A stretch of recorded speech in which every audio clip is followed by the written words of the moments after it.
Well, happy Thursday, April 9th. As you can see, I'm thrilled to have my better half here with me today. I know you are too, because everybody likes him better than me. I hope that this is working today. We had technology issues yesterday. Okay, so quick data, and then I'm going to let Dr. Pancioli talk. And then I will take lots of questions about the antibody testing because I continue to have lots of questions and lots of calls about that. All right, so yesterday we talked really in terms of where we are globally. We're right above the 1.5 million now, 92,000 deaths globally. So the United States continues to go up, 454,000 cases in the US. And again, I just want to remind everyone that we were at 75,000 cases 2 weeks ago. So it's a huge jump, 16,000 deaths now across the US. Italy continues to go up, but slower, 143,000 cases. Spain, 152,000 cases. France, 83. The UK, 62. So again, continuing to go up globally. Europe really continues to be in bad shape. The good news, I was worried about, it's out of the ICU, so happy to hear that. He actually didn't require mechanical ventilation, which is great. So again, looking at our 454,000 cases in the US, 160,000 cases now in the state of New York. So just tremendously high percentage of our whole cases in the US. 80,000 in New York City itself, with 4,200 deaths in the state of New York City.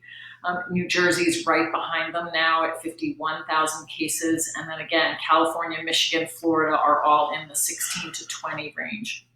Ohio, we're going up, but not, really quickly. Our curve is flattening, so we're at 5,500 compared to 5,200 yesterday.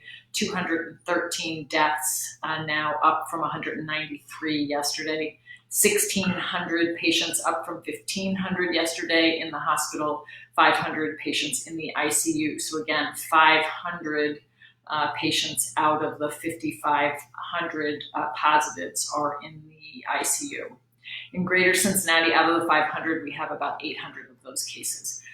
So again, we're flattening the curve. Thank you, Governor DeWine.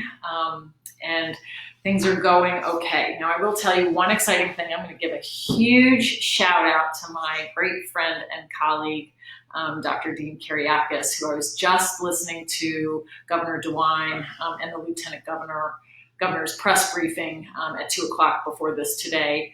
And Dean Kyriakis gets a huge shout out for contacting Lieutenant Governor, really telling them that they had a protocol that they had developed to give plasma, convalescent plasma, meaning plasma of people who have been infected, who have antibodies, to use to give to patients who are critically ill with COVID, and they were having trouble getting it across the FDA. So with the work of the governor's office, I understand that it was approved last night at 10 o'clock, and that is just a huge accomplishment, and really a big shout out to Dr. Kyriakis, who always goes above and beyond for his patients and for his colleagues and for his community. So that is great news for Cincinnati and for Ohio.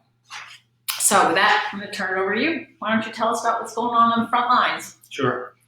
Well, first of all, thank you, because what's going on the front lines is not nearly as much as what could be going on the front lines, because quite frankly, we're not having the number of cases so far that we were supposed to. If you look at the data, the IHME data, it says our surge was yesterday. And while I hope it's true, I would like it to be true, it certainly will not be true if we revert to anything other than the social distancing and the wise moves that people are making today. Having worked in the emergency department a couple of days this week at a center that normally sees almost 200 patients a day, I can tell you that we have split our main emergency department at University of Cincinnati Medical Center into two sides, right? There are basically two separate patient flows, as you would want. A side where there's a suspicion of COVID-19, anyone with fever or respiratory complaints, shortness of breath, cough. And then the regular side for patients who don't have any of those symptoms or don't display any of those type of signs. Now, undeniably, someone with a twisted ankle could be asymptomatic and positive, but and even so, we're putting masks on all the providers, keeping patients separate, not allowing visitors, doing all the things we can do to isolate and separate humans to avoid spread, and it's working. But on the non-COVID side, which I did on Monday for 12 hours, we saw our usual stuff, the tragedies that come with heart disease and stroke and the issues that gravity causes. Yet the volume was lower. All of the emergency departments in our region have lower volumes than their native state. And then when I worked 12 hours on Tuesday on the so-called COVID side, right? Again, the numbers were not enormous. I took care of some very, very ill patients and admitted them to the hospital. And unfortunately, on that side, what we're seeing is exactly what you're hearing about. Patients who have significant underlying conditions, frequently from nursing homes, that just don't have the reserve to combat this thing. And they come in terribly ill. And that's where we poured a lot of our resources on Tuesday. I would also like to comment the resourcefulness that I've been seeing among providers and community members has been just great.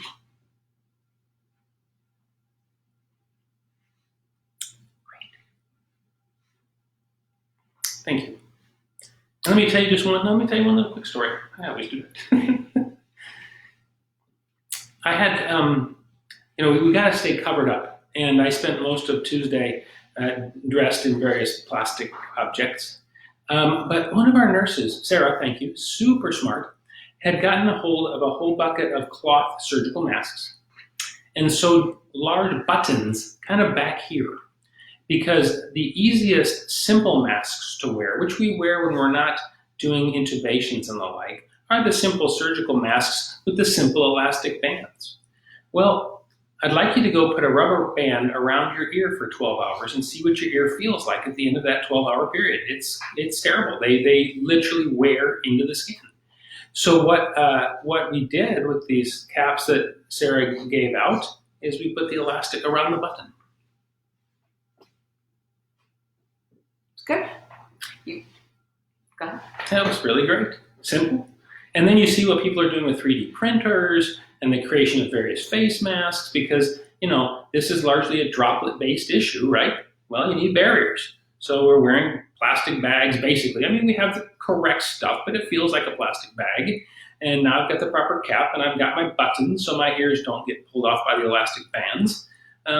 We are very thoughtful and very careful about our masks. I have one N95, which I used the entire time. You take it off very carefully with only clean hands and without touching the main mask itself. I had one surgical mask, which I wore the whole day. And you don't touch the front. And if for some reason they become contaminated, you switch them out. But we're being very thoughtful about these things. And now that we can sterilize N95s, that's another good option. The creativity, the ingenuity that has come out of this has been very pleasing. Can you give us an update on what's happening with testing? Sure. So who you're testing, how available it is now.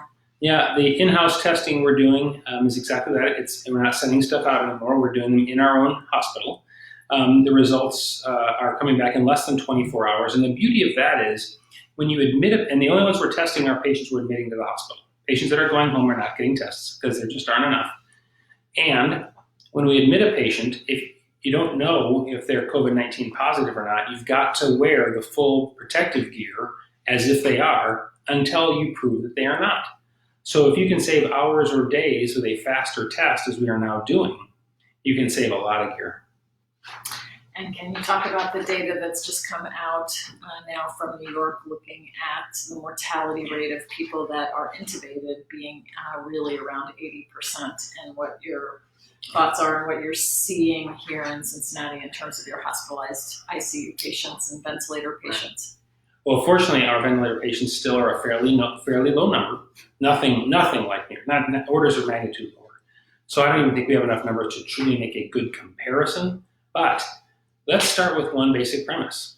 If you are placed on a ventilator, it's because you are super sick, right? We don't do that for patients who aren't in the process of trying to die from this illness. And like I said, the vast majority of these patients have underlying chronic conditions, which makes them at risk on any given day of struggling with some new form of illness or injury.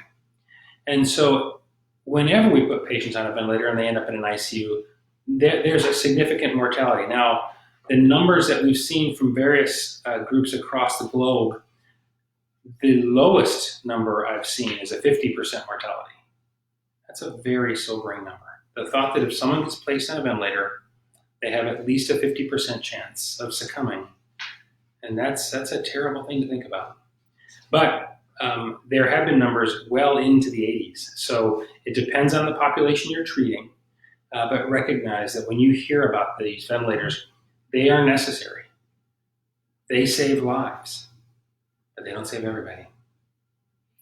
And if you had to predict, what are you thinking is going to happen in the next 2, 4, 6, 8, 12 weeks? Where are we going to be? June, July, August? Yeah, and I think we differ just a little bit on this. Yeah. And it's rare that we do. But I'm a believer in herd immunity, as we discussed on a prior one of these shows. I think a big part of what slows a disease progression, first of all, you slow its upslope or its ramp up by social distancing, the flattening of the curve. It absolutely helps. It is clearly working.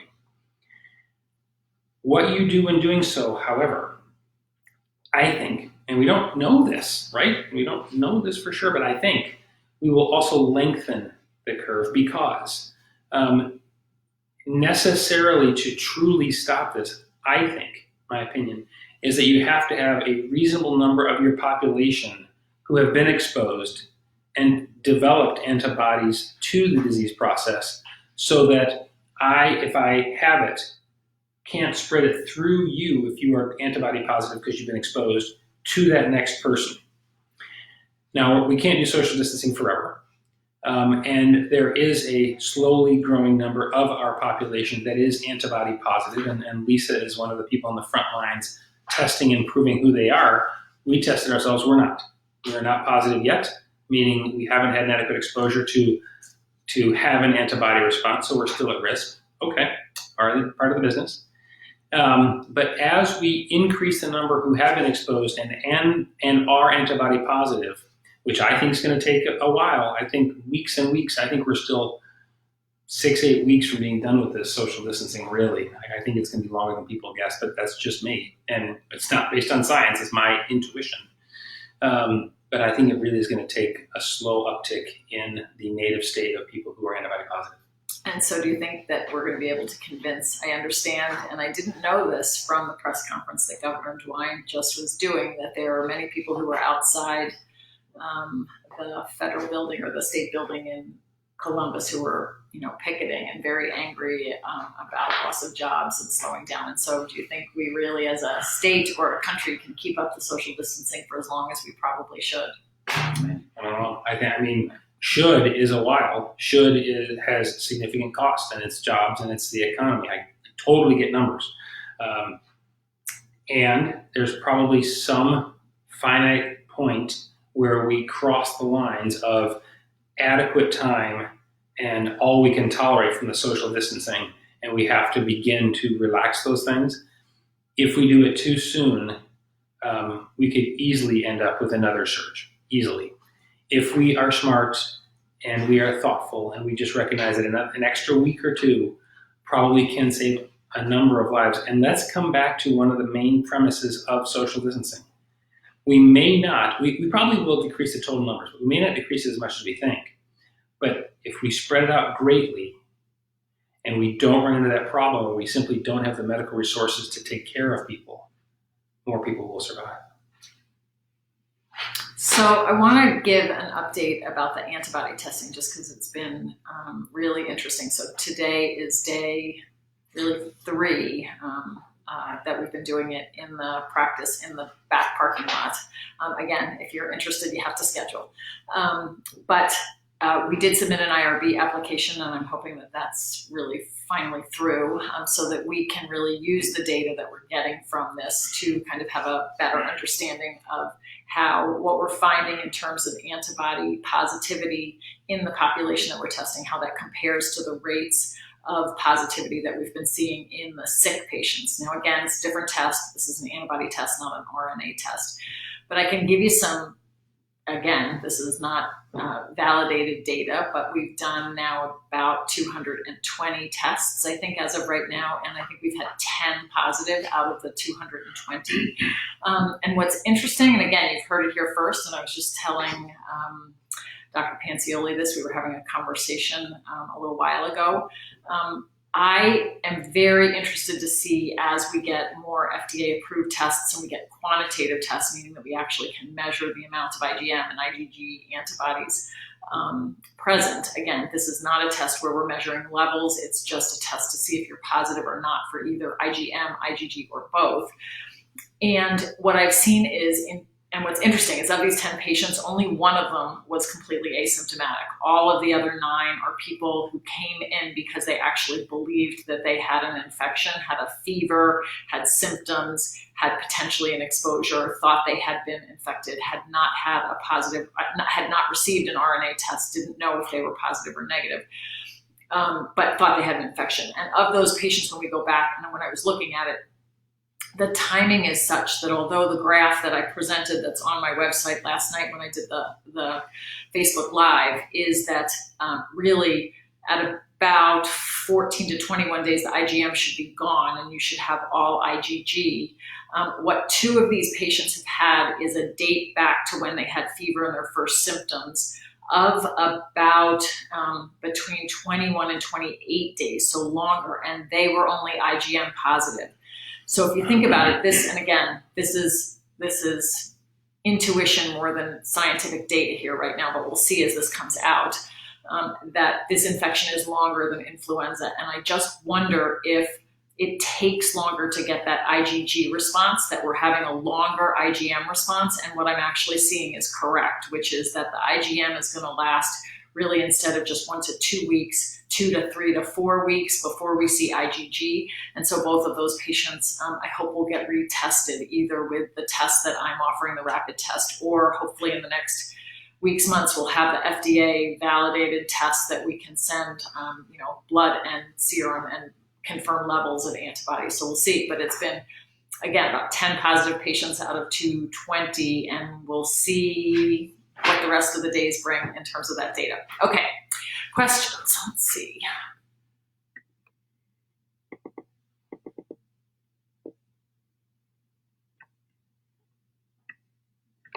So this is a nice one. Just tuned in and heard Art talking about headbands with buttons. Happy to say all our Quilt Guild members are making masks and headbands for the frontline workers in my community. Keep up the good work. Well, I'm giving a huge shout out to my dear aunt in Canada. So thank you for tuning in. All right. And come on, you got questions for us today? Anybody? I see lots of nice comments, but we're happy to take questions. Okay. What do you worry about the most post-COVID now? I'll ask you that one. Yeah, and been thinking a lot about this, and you and I need to talk more about it.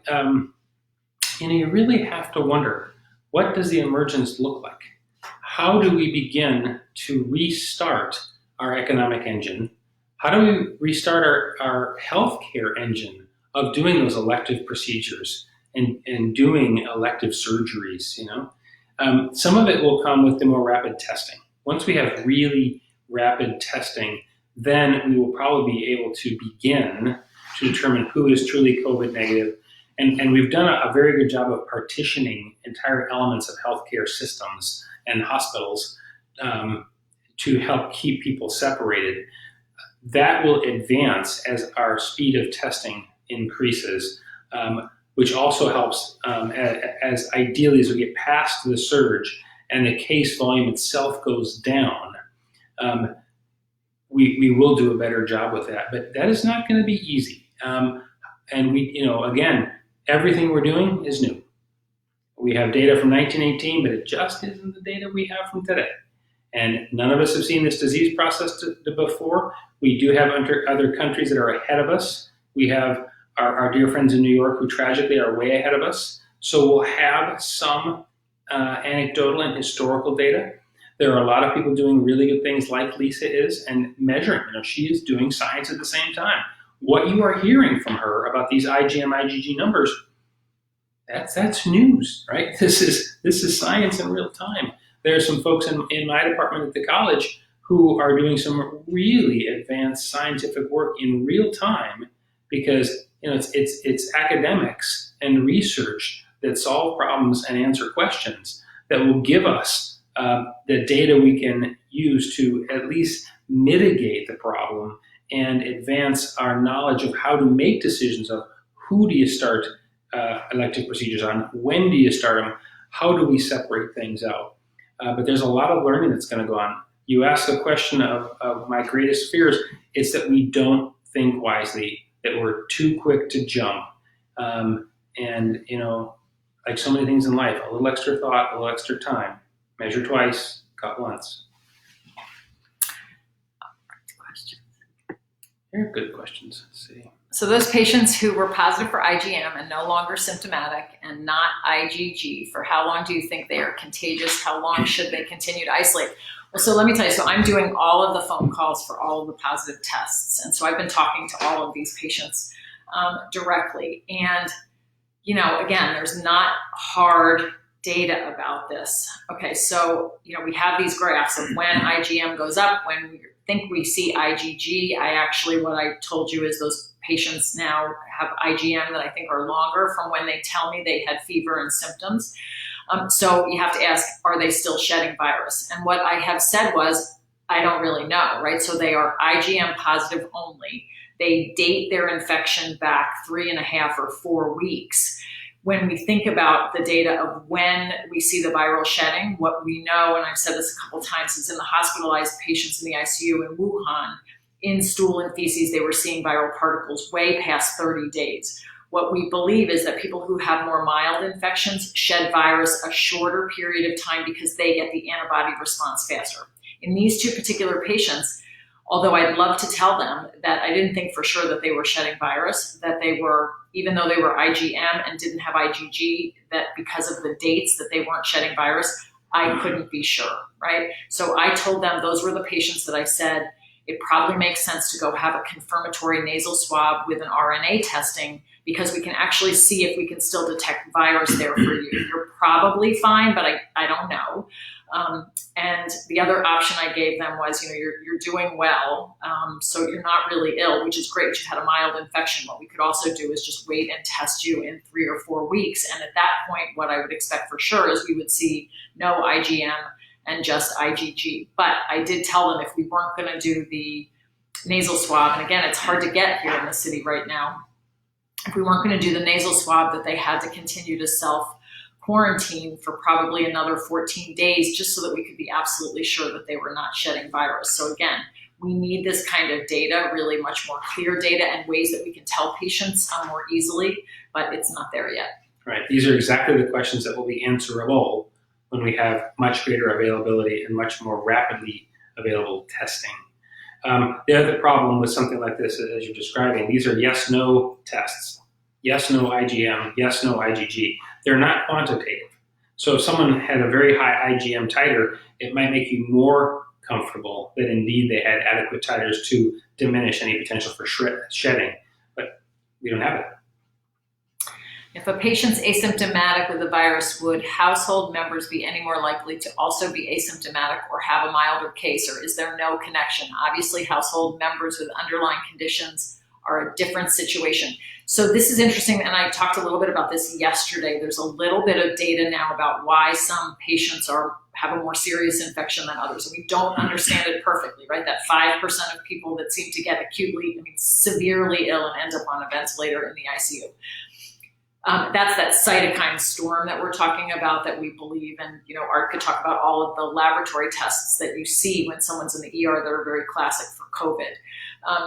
There's probably genetic variations. Age is a big predictor. Again, we think potentially there's a little bit of data about blood type, which probably ties to genetic factors. But the other thing, to your point about this, about milder cases being milder cases, right? We think that there's some association with the magnitude of viral load that someone's exposed to initially, right?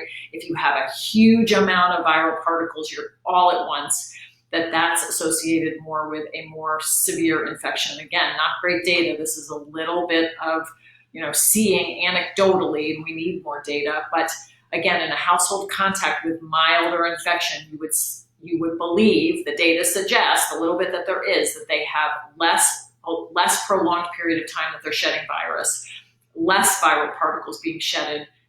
And so if you're exposed, it would be a more mild infection. So presumably, but Art and I both know of cases in Cincinnati of people where a family is infected and one of the people in the family is very, very ill and the other people have a milder case. And so it's not 100%. And again, I would say that maybe, but we don't know for sure. And everyone has to just watch for the development of their own symptoms if they get it. But your caveat about someone with underlying conditions being a whole different ballgame, cardiac and respiratory disease history are people who really need to be very carefully protected. What sort of volume of COVID patients are you seeing in the ER? Well, it's interesting. It's not hundreds like you might think. It's dozens at most. So if you look at our native states where we might see 200 patients on a given day, and we're seeing a total of a little over half of that, 110, 120, 130, and about half of them end up on the respiratory side. I can't tell you the actual number of COVID patients. I can tell you the number of patients who end up as presumptively COVID. Now, we know that overall, when we're admitting patients right now in this region, admitted patients are only coming up in the high single digits positivity, so 79% positive across our region for admitted patients that are testing. So the actual number of COVID patients is a dozen or two. The patients with respiratory complaints, fever, or some other infectious concern is 50, 60, 70 kind of thing in a busy emergency department, which is so vastly lower than some of the other areas around the country. Again, we have to recognize flu is still very, very high around here. There's paraflu, there's RSV, these are all other infectious viruses, and people are still getting regular pneumonia, regular urinary tract infections, other things that cause fever and illness that we can't differentiate in the ED. There are, as Lisa said, some lab tests. It's remarkable in some patients. One of the white blood cell types are called lymphocytes. The COVID-19 virus has entry points into various cells, like the cells in the lining of the lung, and particularly lymphocytes. So you'll see a total white blood cell count, which you've probably heard of, that is quite high, but where they should have a significant percentage of those elevated numbers being lymphocytes, they're not. Their lymphocyte numbers are just remarkable. I've never seen anything like it, remarkably low. If you are IgM positive but not IgG positive, could you get reinfected with the virus? So presumably, if you're IgM positive and not IgG positive, you're in that window where you're going to develop IgG positive and you have an active infection that's resolving. So do I know for sure that right at that point you couldn't get reinfected? I think it would be unlikely, but I think you probably could. It's really the IgG antibodies that confer long-term protection. But again, the hope is that you're resolving and you're going to have your IgG positivity very soon after that. Okay, so on Governor DeWine's update today from Lieutenant Governor Husted about a physician at Christ getting FDA approval with help from the state for a plasma protocol to treat seriously ill patients. Do you have any information you can share on that protocol? You must have missed the beginning, and I'm honored to say that physician is a good friend of Art and mine, Dr. Dean Kariakis, and he was the person that placed the call to Lieutenant Governor Husted and got that approved. I understand that the protocol is available to be used across the state, not just at Christ Hospital. I don't know exactly if you are someone and you've been exposed and you have IgG and you want to donate plasma. I don't know the process. I saw a little bit yesterday that you have to contact your local blood bank, but I don't know if with this protocol now it would be something that you would do at the hospital where they're using the protocol to treat patients that they have in the ICU, but I will see what I can find out because I have a connection. Well, this is the same thought that they did with Ebola, right?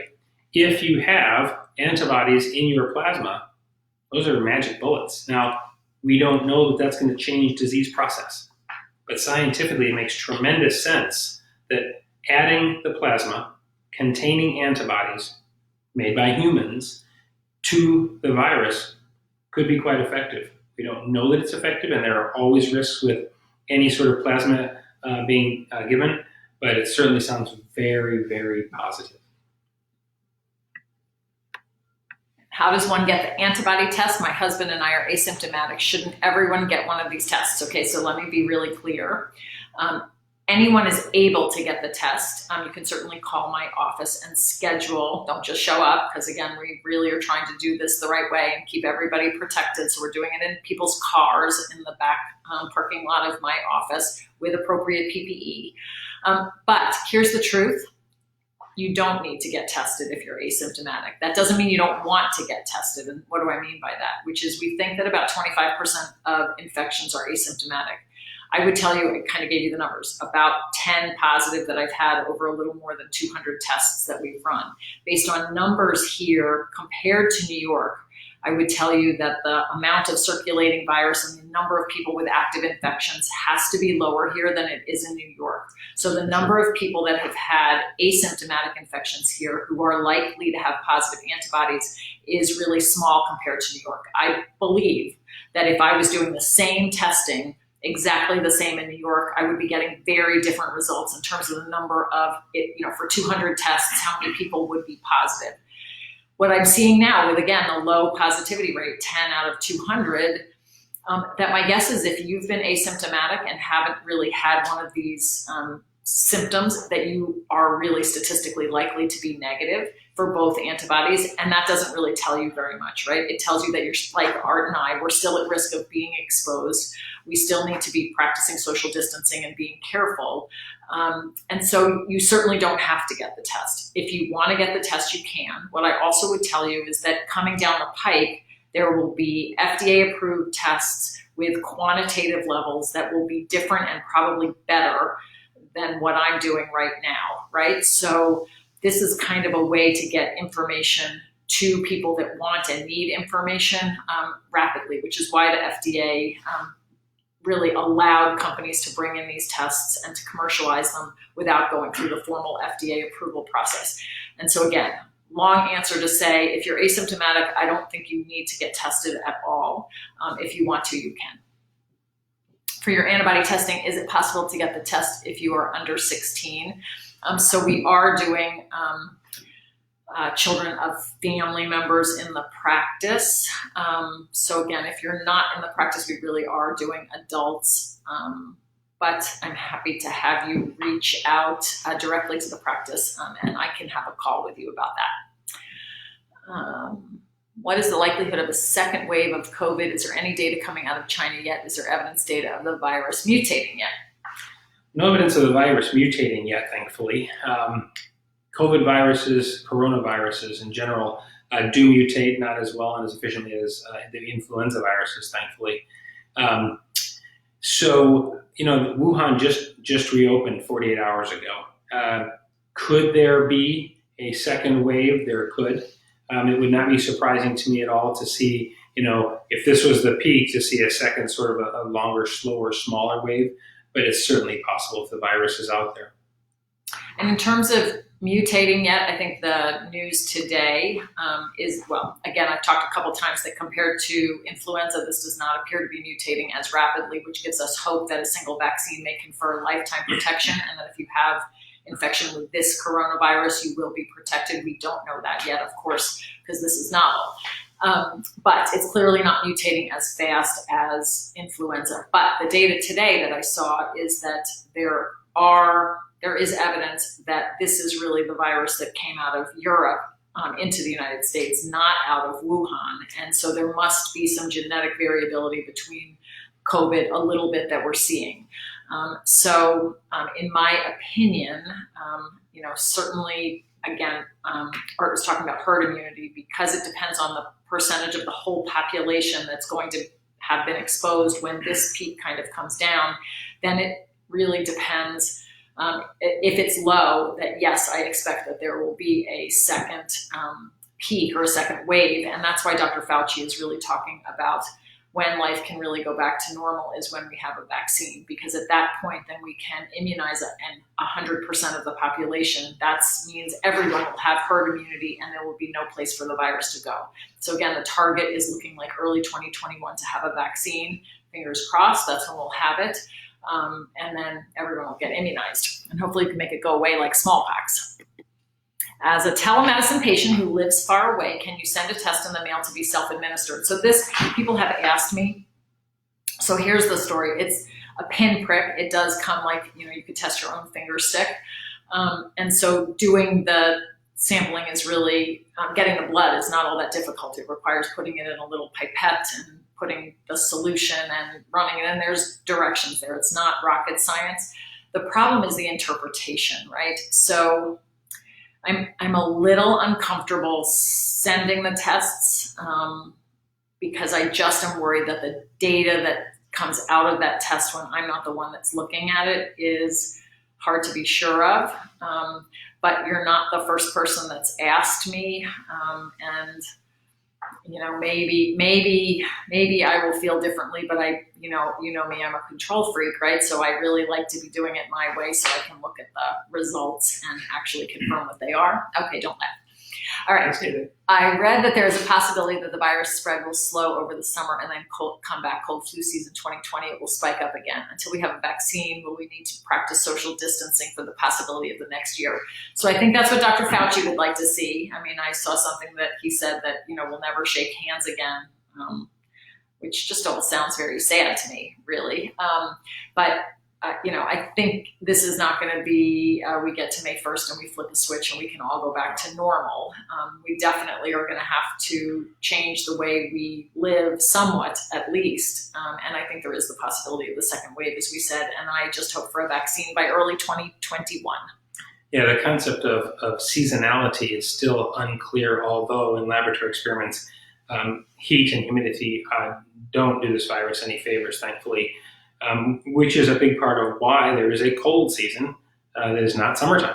So we may get some reprieve just based on temperature. Can you possibly have the flu as well as COVID? Yes, we've absolutely seen that. So yes, the answer is yes. We were originally doing influenza screens, and if you were positive for flu, we wouldn't test you for COVID, and we learned that that was wrong, that you could have both. Yeah. In New York, they sent out a countywide text request for people who have recovered from COVID to donate plasma as soon as possible. Is transfusing with plasma being used only on critical ill patients at this point? Yes, that's my understanding. And again, the good news is for people who have recovered from COVID, plasma is a renewable resource. So that patient or the person who's recovered can donate several times. And that would be great if all those people were doing it, because my understanding from this morning is it really looks like right now that that's the best therapy. If I had what? Can I interrupt? Yeah, I'm sorry. So why only use it in the most critically ill patients? Because keep in mind that anything, medicine, plasma, whatever, that has an effect has a potential side effect. And allergic reactions to other people's plasma occur. Unusual reactions to plasma infusion occur, and they can be quite severe. So in something which looks promising but is unproven, best to start with those who have the greatest need. If I would appeared to be a classic flu for a week late February, early March, didn't get the test, I'm currently closely caring for an 89-year-old mom. Should I get the antibody to see if I'm likely immune, re-protecting her? Stayed clear of parents when had what I assumed was the flu. So, again, do you have to? You don't. If I was you and I thought that I had COVID, if you had the classic symptoms of febrile illness that lasted, longer than a typical cold, didn't feel like a sinus infection for you, or allergies, if that's what you got, if you had fever, I probably would, because that would confirm if you had IgG antibodies that you had resolved the infection, and that would give me great comfort with you seeing your mom that you could not, again, transmit it to her at this point, because you were not asymptomatically shedding virus at this point. But do you have to do that? You certainly don't. Have there been incidents of people who've had COVID-19 getting this virus again, or does that just not happen? There have been a few anecdotes that it can, although it seems like it's not very in fact, rare. And we hope that's the case. Right. So to the point of that earlier question, it's, if you haven't developed that IgG, if you haven't fully resolved the infection, can you get it again? And I don't know. My understanding from the data is that once you have IgG, you've resolved the infection and that you really can't get it again. Yeah, I wouldn't worry much about that. I think that's going to be rare enough. And even if it does, the odds of it then being severe are extraordinarily low. So is the rapid antibody test going to be available nationwide soon so every person can get it? So thank you for this question, because I want to say I've been really watching this, right? So in Cincinnati, as far as I'm aware, other than me making the testing, this test available, this rapid test available in my practice. I know of only 2 other places in Cincinnati that are actually doing this right now. And why is that, right? Well, so I've said it's because I can pivot much more quickly than a big health system and purchase this and acquire this and develop an implementation strategy very quickly. That's number 1.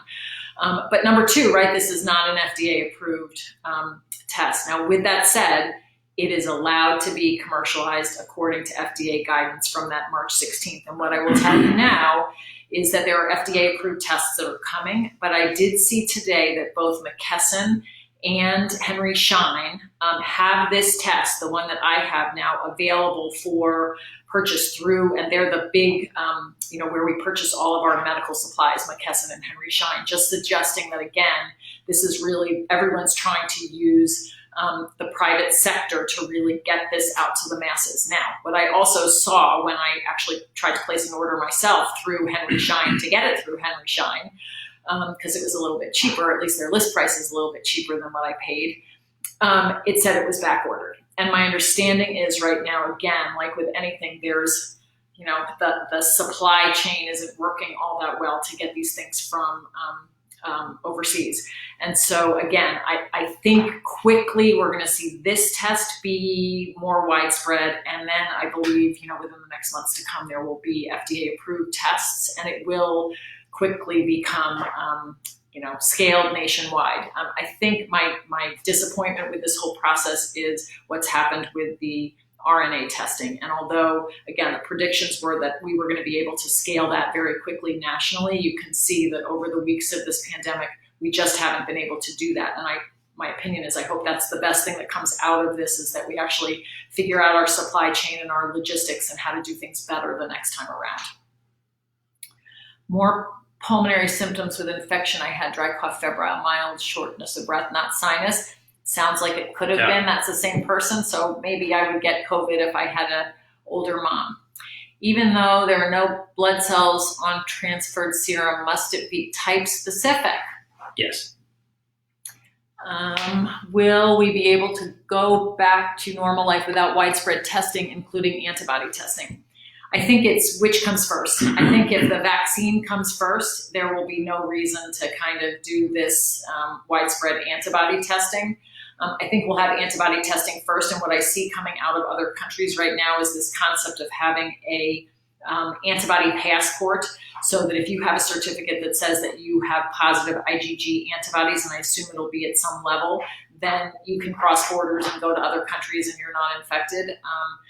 Whether or not we would have that in the United States to suggest that then we don't have to be as concerned about wearing a mask or social distancing, maybe. I think, again, it depends on the order and the sequence of things ramping up. When the vaccine is available, do you feel the supply will be adequate enough for the populations? This is one of the great things. So, I'm a team Fauci. I really think Dr. Fauci has been doing a great job. Again, a big shout out to him and to Governor DeWine and Dr. Amy Acton.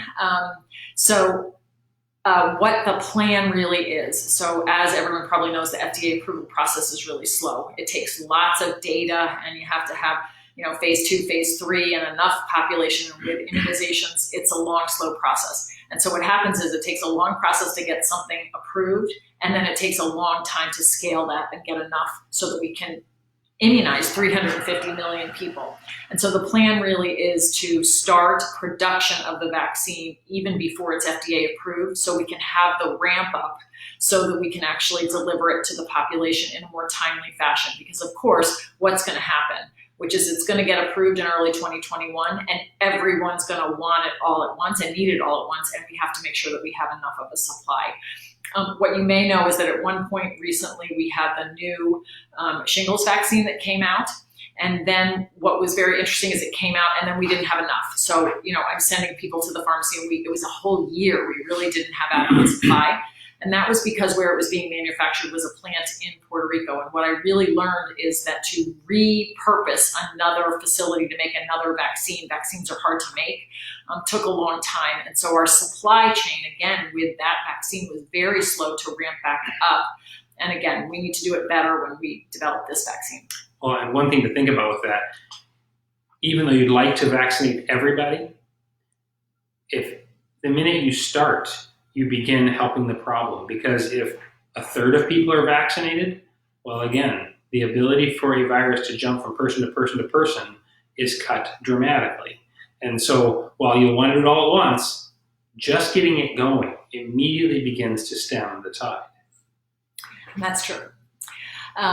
Did I hear you correctly that there's a Chinese strain of COVID and a European strain of COVID, and what we currently have is the European strain? Could we also see a wave of the Chinese strain? So this goes back to, and again, I am not an infectious disease expert, and I do not know the exact sequencing of these two strains. This was really just what I heard today, and I don't really have perfect data, but my understanding is that the difference is very, very small. It's really not adequate to mean that this is a whole entirely different strain. So antibodies to the European COVID, there is a subtle difference that they can detect when they do whole RNA sequencing, but it's not enough to be a whole different infection. So I think at least with the amount of mutation in the RNA that we're seeing right now, we still think that antibody to one will be an antibody to the other, and that it's really just one infection. All right. Well, we have kept everyone on the line for a long time. Thank you to my dear husband.